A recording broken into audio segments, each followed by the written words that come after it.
let's talk about the latest insider report here. And it's not good if you're a person who wants change on this team, like Rob and I. If you're anybody with common sense. Insiders saying that the GM and the head coach are staying for the Giants there. And Deb already said that says it's depressing. Patrick and a couple other sources say that Mara will stick with Shane and Daboll, allow them to pick their QB, etc. And I'm sorry, I'm still going to say it. The second you paid Daniel Jones, guess what? He's your quarterback. You paid the man $40 million a year. He is now officially your quarterback. You may not have drafted him, but you decided to keep him. You could have went and got a cheap option. Nope, you kept this guy. He's yours. That's what it boils down to. He's yours. Who is a free agent? Huh? Who is a free agent going to 2023? Oh, I'd have to look up, to be honest with you here. Yeah, Winston probably. 23. Yeah, same. Going to 23. It's 22 we made it to the playoffs. So I can look it up here real quick. Here's the interesting one. Lamar Jackson was there, obviously. Yeah, but we knew that was Derek. I was saying Derek Carr, Gino, who obviously re-signed. Let's go to guys who actually switched teams on that one. Yeah, Jimmy Garoppolo, Jacoby Brissett, no, Mike White, Gardner Minshew, no, Teddy Bridgewater, Taylor Heineke, no, Sam Darnold, Baker Mayfield. That's what I said now. That could have been interesting. It's a hindsight move. Let's be honest. Mayfield. Yeah, Mayfield's a little bit of hindsight. But how much actually move? Let's think about this. Let's just think about this. Hold on. Go back to that. Mayfield. How much did he make 2023? Okay. I'd have to look it up. They didn't say on the site. I just talked about that.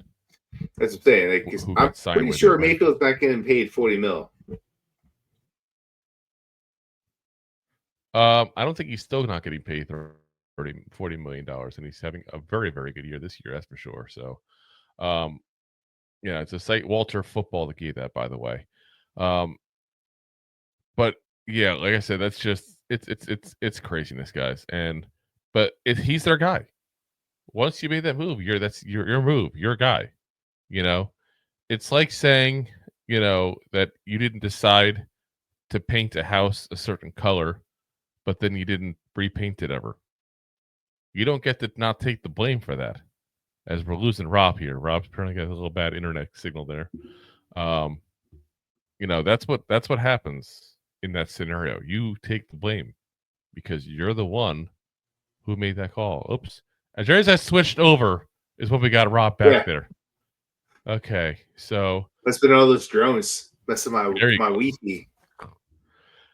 So let's get into the quote here. So Albert Breer said, and the reality is the Giants have been moving on really for the balance of the season.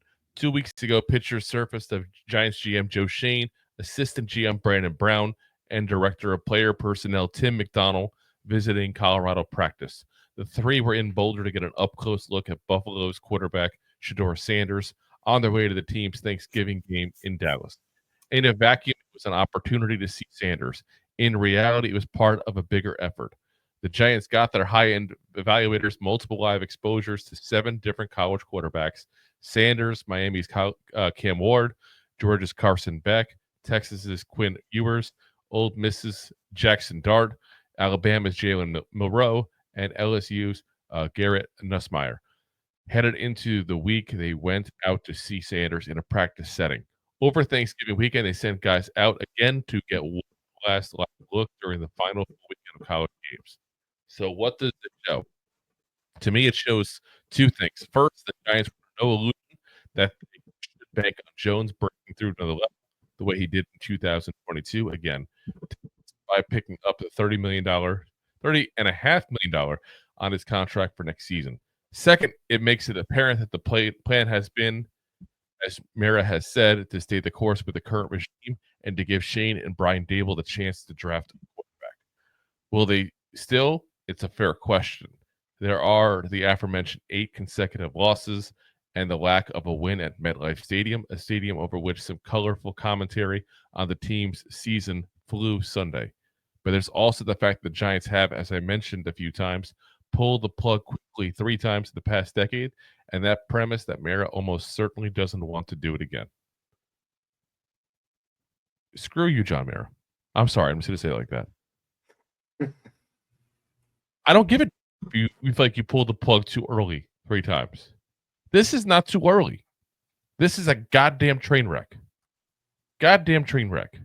And if you want to get legitimate about it here, Pat Shurmur was a crappy hire. You never should have made that hire. You made that hire because point blank, nobody else wanted the goddamn job. Nobody else did. Then you go ahead and you get in here, Joe Judge, who was underqualified. Point blank, underqualified. Yeah, we all got excited because Bill Belichick said he's a great guy and should have the job. But let's look at Bill Belichick's coach's tree. Yeah, which is scary because we've said we want to actually bring him on as a football czar, but it is what it is. That's why I want Mike Vrabel as his coach. He's just removed from Bill Belichick enough to be a good coach, but you brought in a guy who's not qualified for it, and that's what happened. And this all stems from the very first regime that you got rid of too quickly. And I purposely waited to the very end because it illustrates all the problem we had.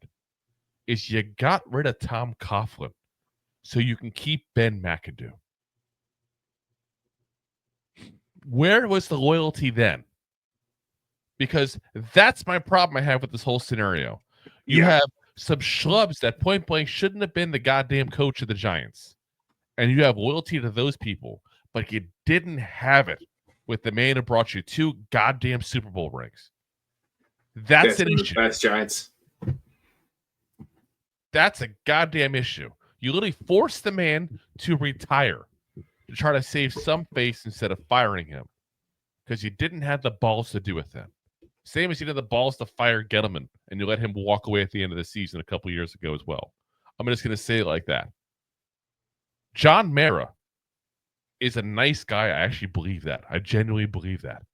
But I think he's too nice a guy because he chickened out and did a whole fiasco with Coughlin.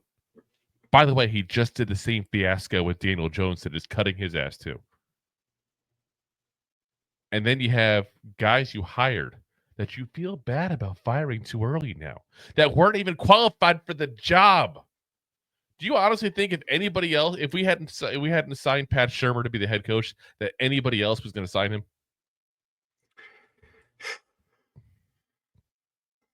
My go-to beat-up team, the Raiders. They had Gruden at that point. So that's what I'm saying. Like nobody else was going to hire this guy. Do you think anybody else was going to hire Joe Judge? No, that dude shot for the stars, and he got it. This is what I'm saying. The loyalty is misplaced to a coaching and GM duo that have literally brought you 1 good year of the 3 years they've been here. And the years have gotten worse and worse. And not like just progressively, like exponentially worse and worse. You say progressive? Brought to you by. No. Yeah. But it's like... Please. Save me on some car insurance. But like seriously, like where I don't understand that part of this whole thing.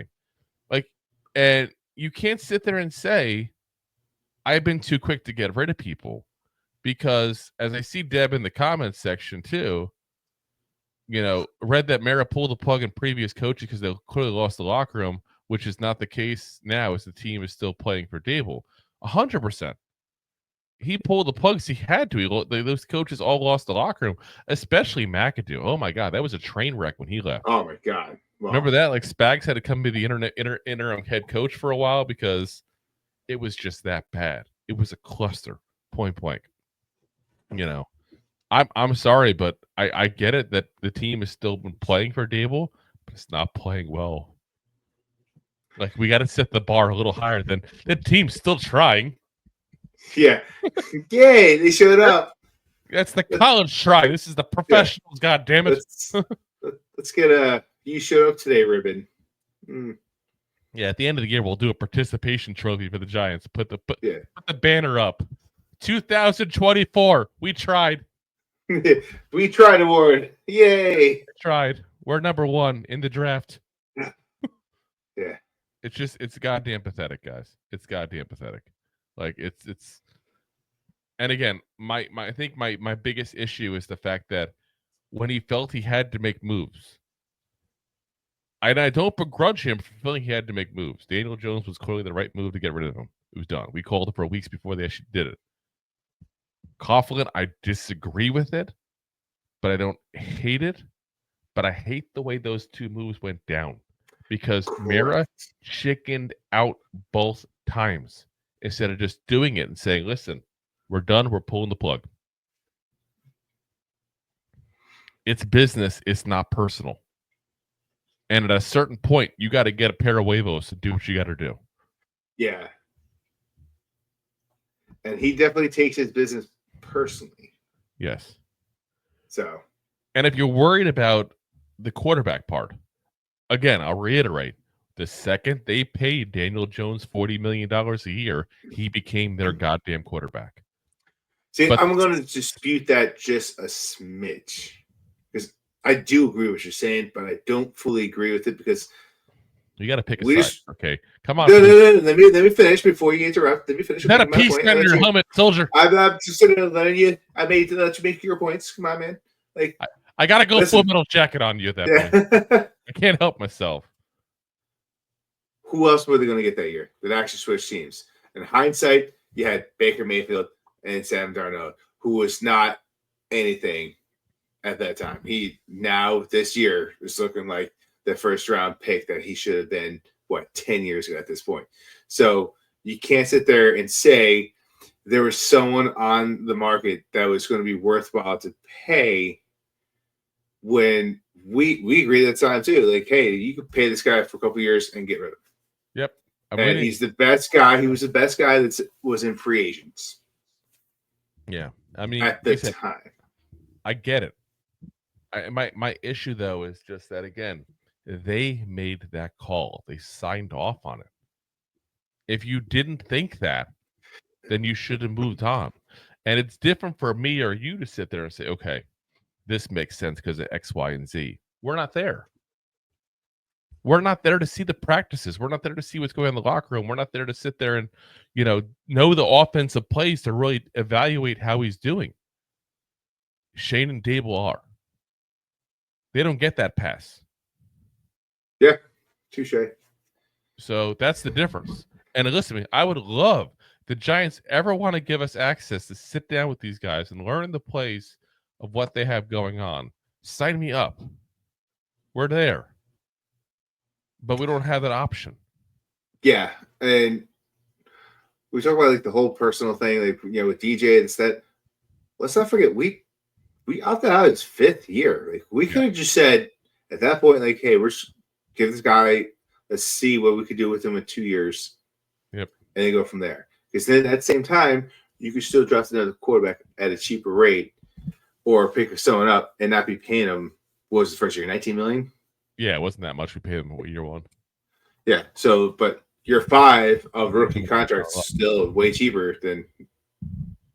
Yeah, well, they didn't have any faith in him. And all of a sudden they got, I think, honestly, they thought they'd be bad and get a quarterback. And they overplayed how well they beyond what they expected in 22.